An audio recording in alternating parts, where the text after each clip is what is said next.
Ертеде аспан мен жерді билеген Адиннің жарық және қараңғылық атты екі қызы болыпты.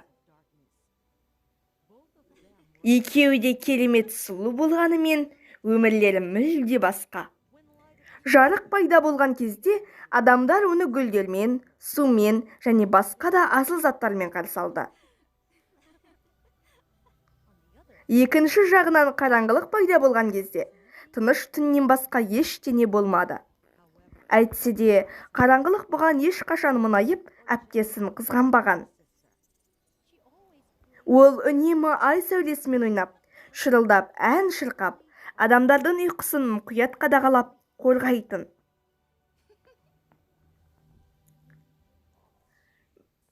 Бір күні Адин екі қызын Афинаның сарайына шақырды.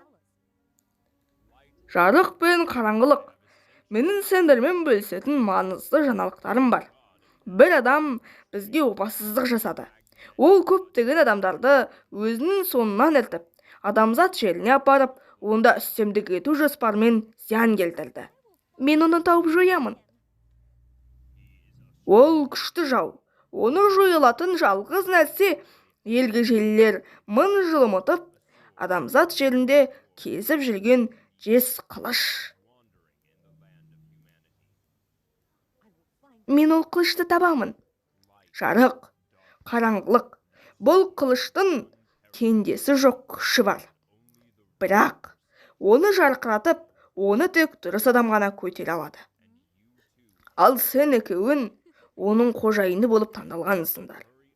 Қылышты тауып, міндеттеріңді орындауға асығыңдар. Кім жеңсе, мен оны адамзаттың билеушісі болуға рұқсат етемін.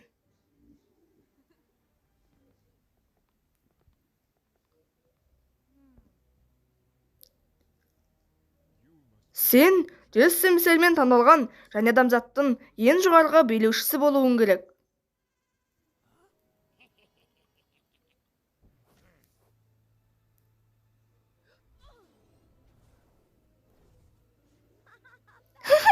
Дұрыс, мен таңдалған адамын. Артымнан ерген кішкентай қыз қараңғылыққа келсек, ол тек жолға түсті. Жарық адамзат жеріне енді ғана аяқ басқан кезде, ол адамдардың апат белесі қаскөйдің көмекшісі тудырған дауылдар мен су тасқындарымен күресіп жатқанын көрді. Дауылдарды, бұлттарды сейілтіп, адамдарға бейбіт аспанды қайтарды. Жұрт бақыттың нұр перісіне алғыс айту үшін жерге тізерлеп отырғанын көрді.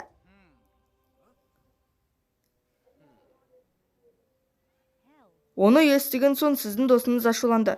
Төкпе, ол үшін төлеуге тура келеді. Ұстаз, сабыр етіңізші. Менде жарық пен қараңғылық бір-бірін құртып, жоғалған жез қылыш сенің қолына түседі деген жоспар бар.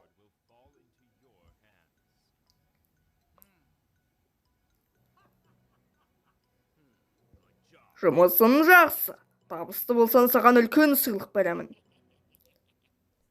Ағаштың артында тұрған әсен халықтың апат қалдықтарын жинап жатқанын көрді.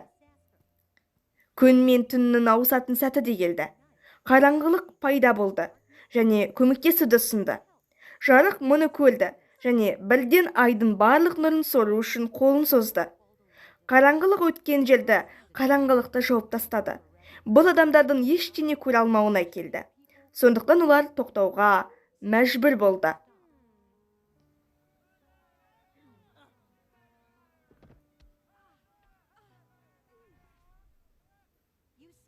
Көрдің бе? Сенің сыртқы түрін жағдайды нашарлатады. Адамдар мені қалайды. Қылышты маған бергенін жөн, таңдалған мен боламын. Тау басында отырып мұңайып, адамдар тастап кеткен жабық үйлерге қарап отырды.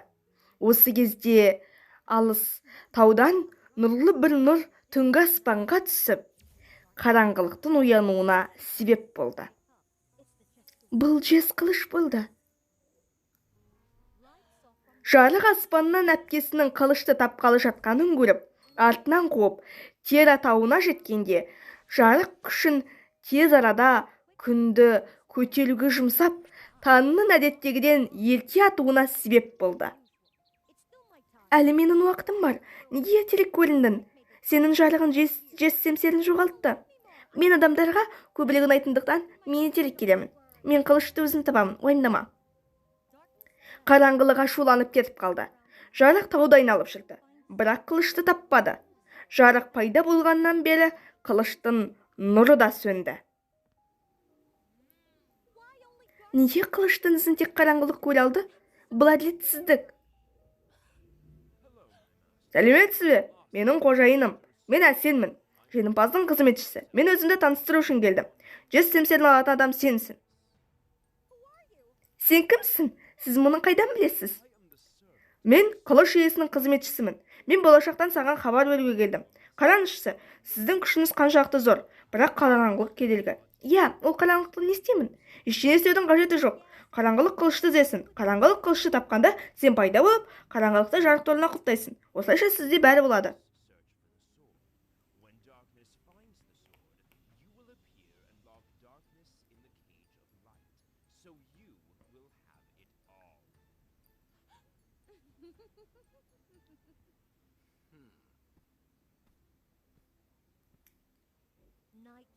Түн болды.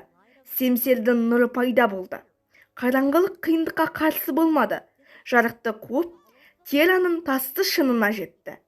Қараңғылық барын салды, бірақ әлде көтеріле алмады. Осы кезде жарық пайда болды. Ол кенеттен сіңілісін құлатып, тәжін алып, қараңғылықтың барлық күш-қуатын жоғалтты. Сен ол қылышты алуға жарамсызсың. Осылай жарық семсер жезді қолына түсіру үшін қараңғылықты Тера тауының етегіндегі жарық торына қамады.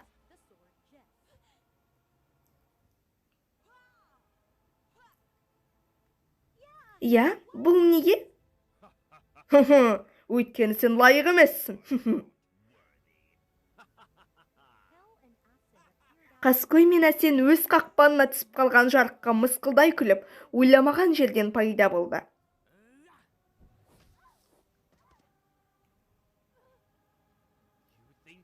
Сен өзіңді менен күштімін деп ойлайсың ба?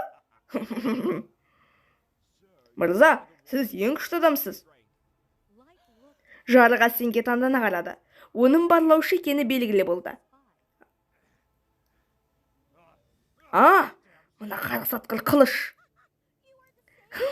Сен не мен сияқтысың? Қаскөй жарыққа шулы қарады да, өзінің тізбегімен жарықтың айналасын қоршап, жарықты тау басына, жез семсерінің қасына іліп қойды. Бұдан былай сіз Тера тауының шында өмір бойына түрмеде тұрасыз. Және адамзат маған қызмет ету үшін сіздің нұрыңыздың астында үздіксіз жұмыс істеу керек. Қараңғылықпен күресуге көмектескеніңіз үшін рахмет.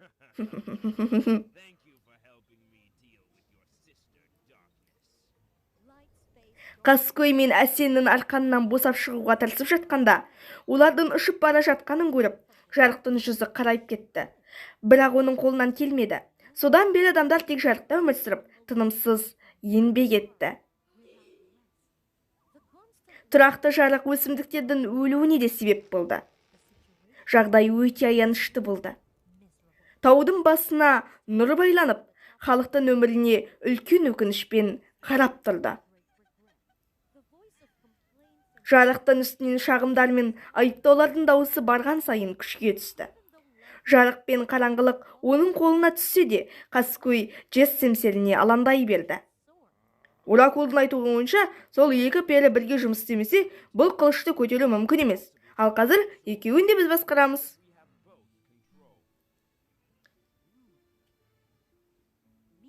Осы кезде қараңғылық жарықтың торына қамалып, барлық күш-қуатынан айырылды.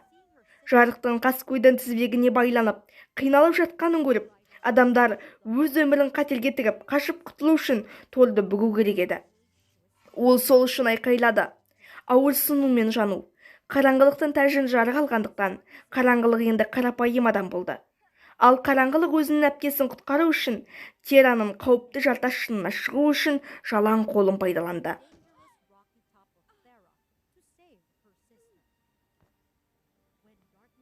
Қараңғылық келгенде жарық қараңғылықтың жараланғанын және оның қолдары қатты күйіп қалғанын көрді. Ол өкінді де, қараңғылық қараңғылыққа тізесінде тығылып жатқан тәжін тез көрсетті. Қараңғылық басына тәж киді. Қараңғылық пайда болды. Қараңғылық бар күшімен Қаскөйдің жібін үзу үшін айғайлады.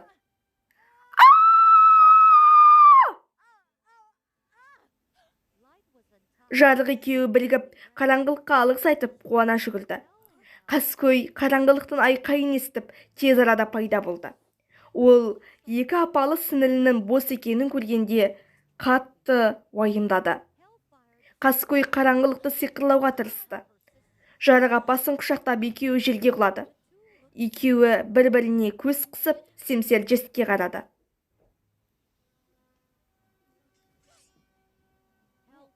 Қаскөй дірілдеп апалы сіңілдерге күшті энергияны жарылту арқылы қарсы тұруға тырысты.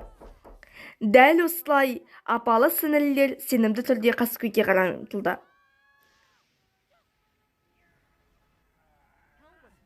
Қаскөй өлімші түрде жараланды. Содан кейін кен қуысқа жоғалып кетті. Содан бері күн мен түн алмасып, адамзат елі қалыпты өмірге қайта оралды. Жарық пен қараңғылық үйлесім тауып, адамзат жерін бірге биледі. Күн мен түннің әр қиылысында жарық жез семсерін қараңғылыққа қайтаратын.